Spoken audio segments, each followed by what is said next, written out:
You are listening to That Big CEO Energy, where we talk all things business, life, marriage, and push you to a new edge of discovering what that big CEO energy means for you. Listen, I understand that we have barriers that we carry from when we were once employees, and those have impacted us as we continue to build our businesses. I'm here to walk alongside you and give you encouragement through interviews with friends and other women in business who have broken down those barriers and paved their own way. Tune in with me as we uncover some of the unconscious things that we do that keep us from building that big CEO energy we've always dreamed about. Let's dive in. Today we are talking about the dreaded meetings. Right? When we leave corporate, we are like, yes, no more meetings. I don't have to show up to that 8 a.m. meeting every morning and stand around the water cooler to have yet another meeting. I hear you and I see you. However, I'm here to tell you that not all meetings are bad. They're really not. And no matter how small of a company you are, and if you're a company of one, you should still be having meetings.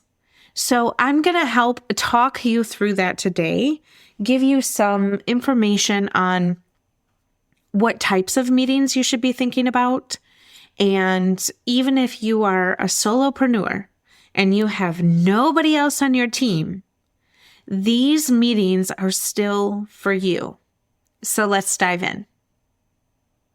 So working in corporate, right? You have all of these meetings. You usually have like a status meeting.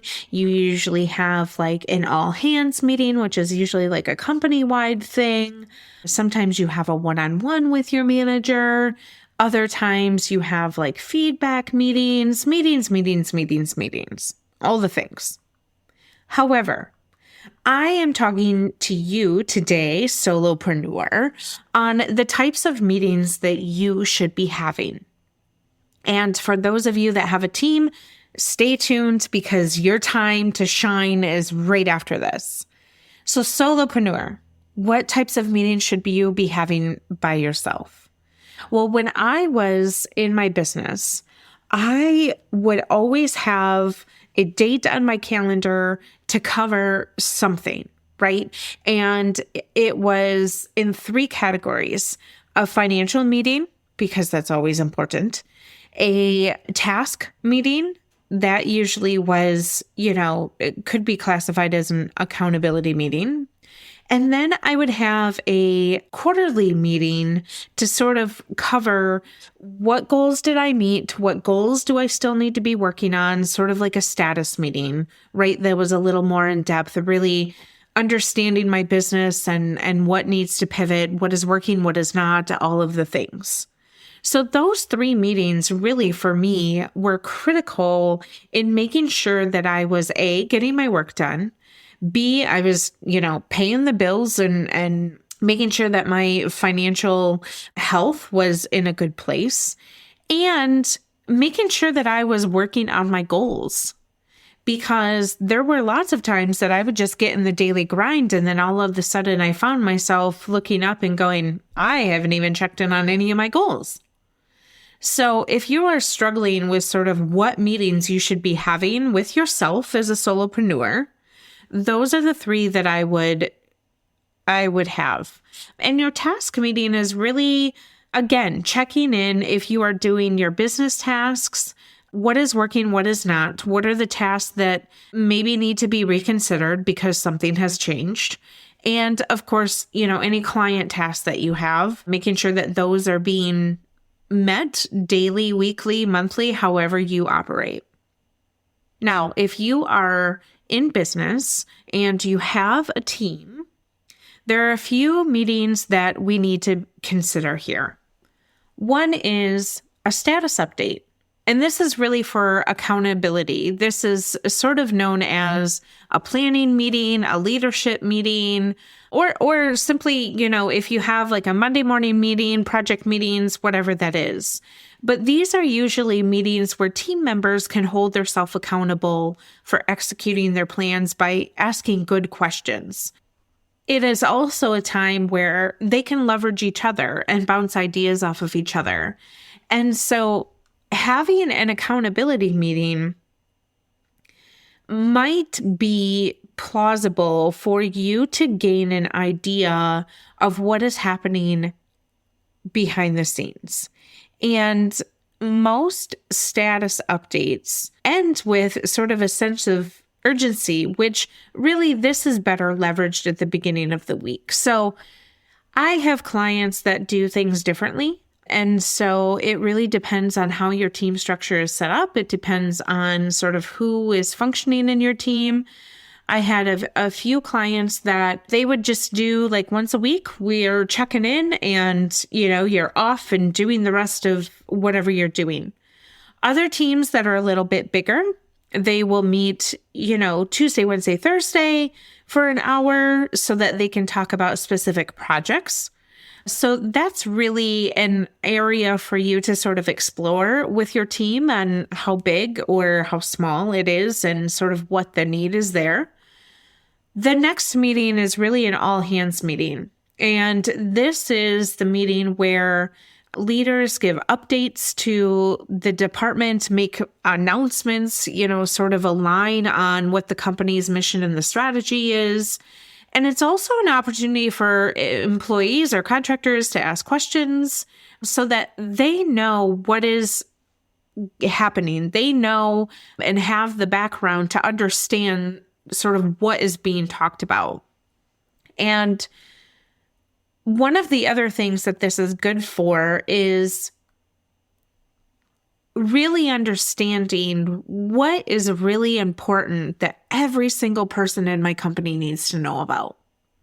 And you are able to keep it then relevant and encourage that everyone is engaged and energized. And, that meeting is really a good place to have a lot of transparency within your company because people really love that.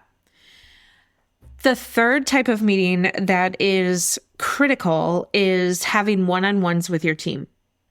Whether you have contractors or whether you have employees, meeting with them one-on-one to coach them, to help them understand sort of what your vision is for the company and the work that you're doing, and also get feedback on, review of the status of their tasks and staying curious about where they are sort of in your business. So these are really good meetings to have with your team members in order for you to do more coaching and help your team find their own answers.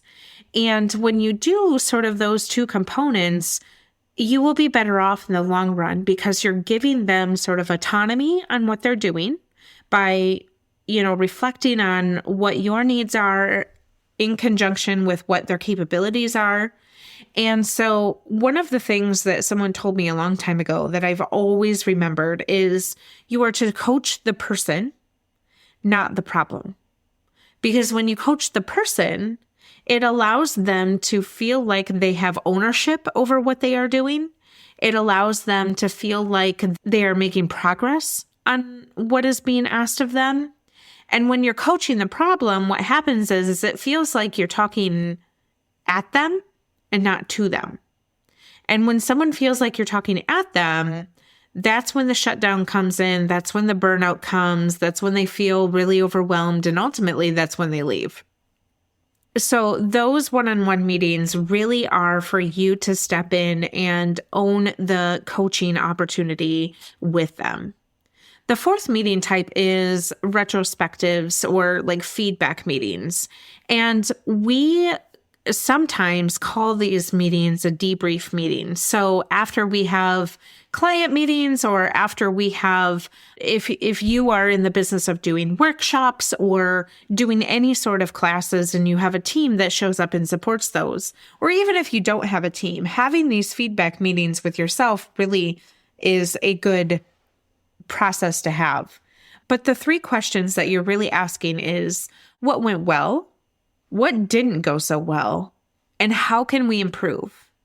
And so we're creating this safe space for your team members to show up in an honest way, and really setting the expectation that it's not about solving the problem of what happened.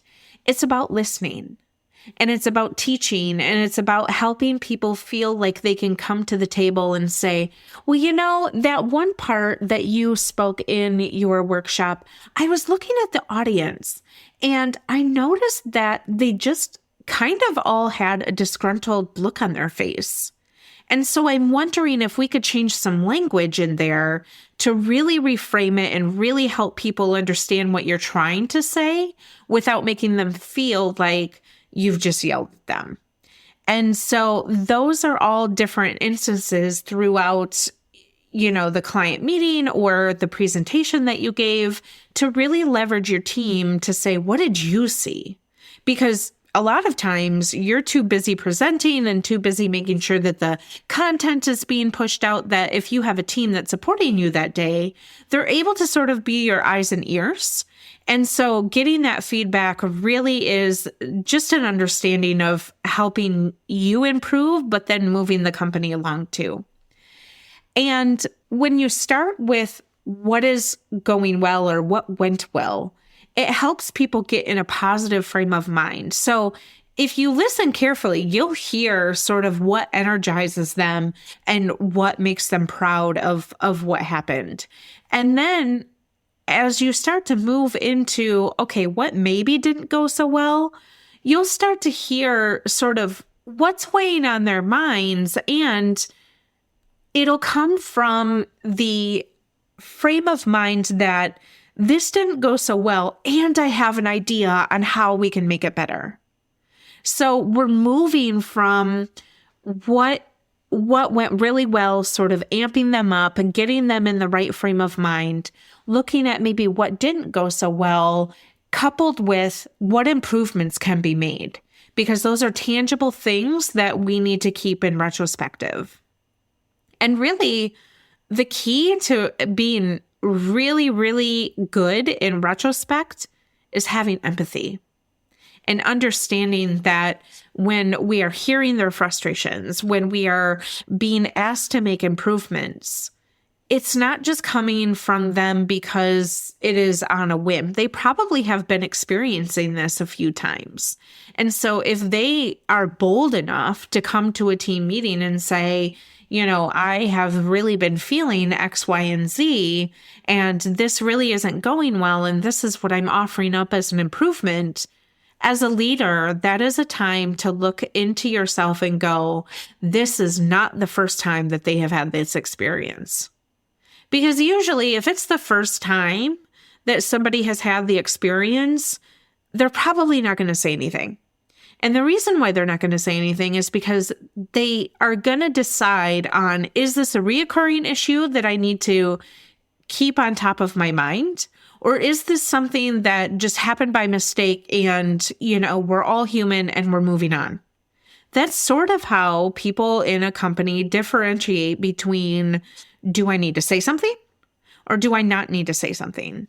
And so when you are organically, naturally giving them a platform where there's an opportunity to show up as their whole selves and present their frustrations and present making improvements. And this goes for contractors too. This does not just go for employees.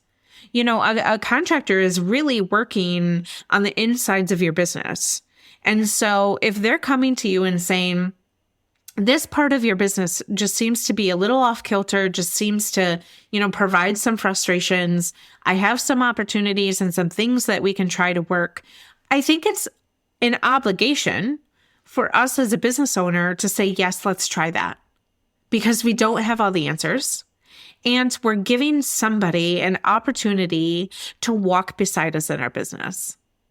And when we give somebody an opportunity to buy in and to be with us every step of the way, that's how we truly create a team that is powerful and that respects each other and knows that the work that we are doing is impactful. So I just want to give you that as an encouragement of if you're wrestling with the idea of sort of having these exposure meetings, if you will, on what's going well, what's not going well, and how you can improve. It's all about the mindset that you're approaching these meetings with. The final meeting is having a Friday wins meeting. We do this in the company that I am a part of. We do it on Thursday, really, but only because we don't meet on Friday, because who needs another meeting on a Friday? We have a wonderful, wonderful culture in the sense that we will all come and share something that's bringing us joy, share one word that we are feeling that week, and we celebrate the small wins. We call each other out and we say, hey, Susie was really great this week by helping me accomplish X, Y, and Z. I just want to really thank her for that. And it is providing a time of recognition that shows the positive impact that you're doing throughout your company during the week. And it allows everybody to find a piece of gratefulness. And when everything is either unfinished or uncertain, there's a fear that celebration will lead to complacency. And unfortunately, failing to recognize hard work can also build up resentment. When you provide a platform where people can love on each other and create small wins and celebrate those small wins, you are allowing yourself and your team to help meet the team's needs and increase a sense of connection.